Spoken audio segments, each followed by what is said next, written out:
Rwanda, la vérité sur l'opération Turquoise. C'est le titre de l'ouvrage que notre invité Afrique d'aujourd'hui, sur plus de 650 pages, le journaliste d'enquête et essayiste franco-camerounais Charles Onana, a jeté un pavé dans la mare. C'est très simple, c'est parce que l'histoire officielle est fausse, et c'est surtout parce que pendant 25 ans, on a essayé de nous imposer une version, mais lorsque j'ai consulté les archives des Nations Unies, je me suis rendu compte qu'on nous a beaucoup menti.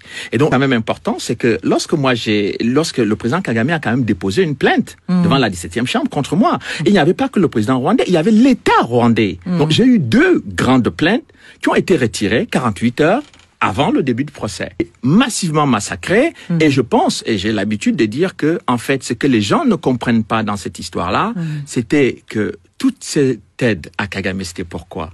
C'était pour obtenir les mines de coltan et des diamants à l'est du Congo. Parce que les gens ne comprennent pas, et bon, on reste sur le massacre, etc., mais on a laissé tout ça se faire parce que ceux qui voulaient mettre Kagame au pouvoir devaient être récompensés par les mines de coltan et des diamants en République démocratique du Congo. C'est pour ça que la République démocratique du Congo aujourd'hui vit une situation terrible, c'est-à-dire qu'on a dépassé le nombre de morts qu'il y a eu dans la tragédie rwandaise. C'est-à-dire on a dépassé l'ensemble de la population rwandaise de 1994, c'est-à-dire près de 6 millions de personnes. On est à près de 10 millions de morts au Congo et personne ne veut en parler parce que parler de ces morts-là signifie interroger le rôle et l'action de Kagame et du Rwanda sur le territoire congolais. Son premier ministre, Edouard Balladur, quand il a dit non, il faut qu'on fasse l'opération Turquoise au Zaïre, c'est-à-dire le déploiement de l'opération Turquoise, c'était à Goma.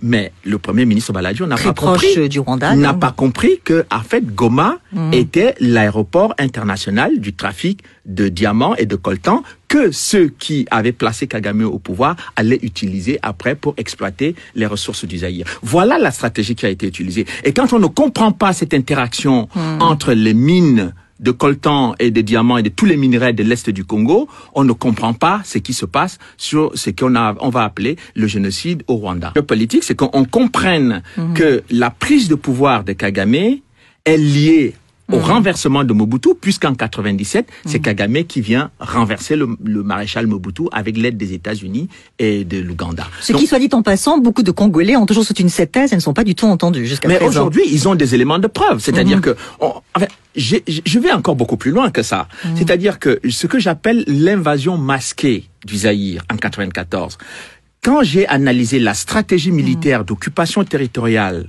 du Rwanda, je me suis rendu compte que Paul Kagame a fermé la frontière avec la Tanzanie, a fermé la frontière avec le Burundi, et toutes les populations étaient dirigées vers l'est du Congo, parce que il y avait en prévision d'envahir le Congo. Mais on ne pouvait pas envahir le Congo comme ça, brutalement, militairement. Il fallait qu'on trouve un prétexte. Et le prétexte, c'était lequel?